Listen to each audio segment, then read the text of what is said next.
मसँग मेरो एउटा साथी थियो होइन प्रत्येक खड्का भन्ने त्यसले मलाई भनेको थियो के अरे हिँड्नु त कुनै के अरे सानो बच्चा छ भने त्यसलाई किडन्याप गरेर सेक्स गरेर नि मारिदिने भनेर अनि त्यो त उता भाग्यो घर अनि घर भागेपछि म त्यही बसेँ नि त यो गर्ने बेलामा तिम्रो दुईजना थियो को प्रदीप खड्का के तिमीसँगै काम गर्छ कि होइन ऊ पढ्छ ऊ पढ्छ कहाँ बस्ने कता हो ऊ पनि सिमरामै हो सिमरामै बस्ने हो घरभन्दा कति टाढा बस्छ हो तिम्रो मेरो घरभन्दा 10 मिनटको बाटो 10 मिनटको बाटो छ त्यो दिनको बिहानदेखि घटना बताउ त बाबु साँचो साँचो के भयो जसले हामी दुईजना त्यसलाई लिएर आयो होइन यता तिमीले भन्यो नि त्यो दिन बिहान म वीरगञ्ज आएँ के भयो पत्लाबाट वीरगञ्ज गएर वीरगञ्जबाट स्टाफ पुऱ्याएर अनि घर आयो नि अनि त्यसलाई पनि लिएर आयो म सिमराबाट उठाएँ त्यसलाई आफ्नो साथीलाई अनि यहाँ ल्याएर बस्यो अनि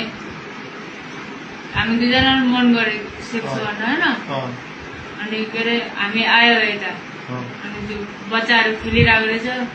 हामी खेल्न गएको होइन बच्चाहरू खेलिरहेको रहेछ अनि त्यहाँबाट चक्लेटको लालच दिएर कतिजना बच्चाहरू खेलिरहेको थियो 3 जना थियो 2 जना केटा थियो एउटा केटी थियो अनि केटी चाहिँ यही डर के अरे गढीमा रहेछ पहिलेबाट चिन्थ्यो त्यो नानुलाई चिन्दैन थियो जबदेखि त्यो गाडी चलाउन थाल्यो नि अनि कहिले काहीँ गाडीमा के अरे खेल्न आउँदो रहेछ त्यो खेल्न आएको समयमा म हुँदैन थिएँ त्यहाँ अनि के अरे अस्ति चाहिँ भेटाएको थियो अनि त्यसलाई नि गर्न मन लाग्थ्यो घरमा कोही पनि थिएन त्यस पनि कोही पनि थिएन मेरो पनि कोही थिएन लिएर आयो जति मन गर्यो चक्लेट किन्यो अनि त्यो त्यहाँबाट भन के भयो चक्लेट किनेपछि अनि त्यसलाई लिएर गयो होइन म एक्लै गएको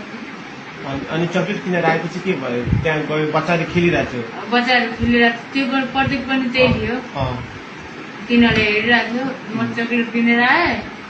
अनि चक्लेटको लालच दिएर लिएर गयो त्यसलाई अनि दुईटा भाइहरूले के गर्यो त्यो भाइहरूलाई त थोरै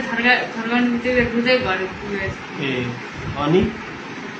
के अरे चक्लेटको लालच दिएर गएपछि अनि हामी गयो त्यो घरमा त्यो घर कसको घर थियो खोइ त्यो कसको घर थाहा छैन अनि के अरे हामी यताउता हेऱ्यो मान्छे त भनेर होइन मान्छे थिएन म आएँ म पहिला सुरुमा छिरेँ होइन अनि पछि केटी छिर्यो बहिनी छिर्यो अनि पछि लास्टमा प्रत्येक छिर्यो होइन अनि म जबसम्म मन भएन नि तबसम्म गऱ्यो त्यसले गऱ्यो म यत्तिकै हेरेर बसिरहेको मेरो त एकचोटि उयो गर्नु उतै निक्लिहाल्यो अनि के अरे त्यसले जति मनसम्म गऱ्यो कति रसीहरू बाँधेको थियो नि त्यो बेला त्यतिखेर नि यहाँ मात्रै बाँधेको थियो मैले पक्रेर बसिरहेको थिएँ त्यसले उयो गरेर बसिरहेको थिएँ होइन अनि के अरे जब त्यसको नि भयो नि अनि त्यसले भने यसले त यो उठ्यो बिहोसबाट उठ्यो भने नि यसले हामीलाई भनिदिन्छ यसलाई गएर मार्दै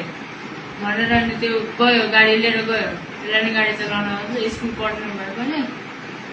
गाडी लिएर गयो त्यो आफ्नो घर म के अरे उयो सुसा गरेर खाना धुवा गरेर खाना खाएर अनि त्यसको घर गयो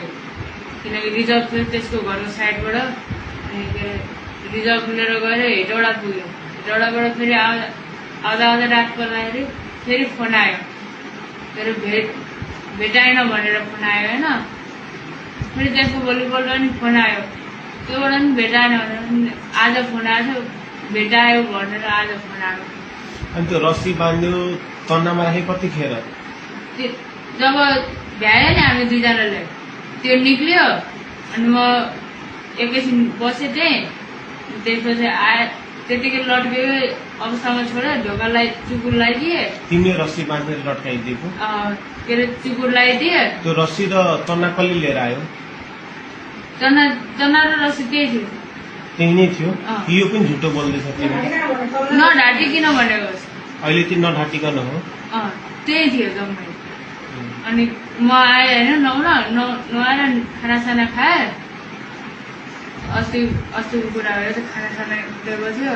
माया गरेको थियो त्यो दिनमा त फर्स्ट दिन थियो गाडी लिएर एक्लैले कुदाएको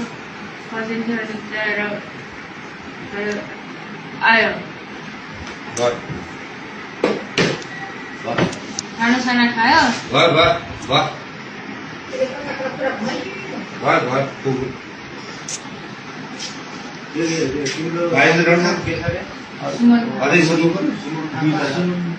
सुमन प्रदीप खड्का र तिमी सुमन लामा सुमन थापा तिम्रो नाम चाहिँ के हो सुमन अनि तिमीसँग त्यो गएर त्यो पनि सेक्स गर्ने एकजना तिम्रो साथीको हो प्रदीप खड्का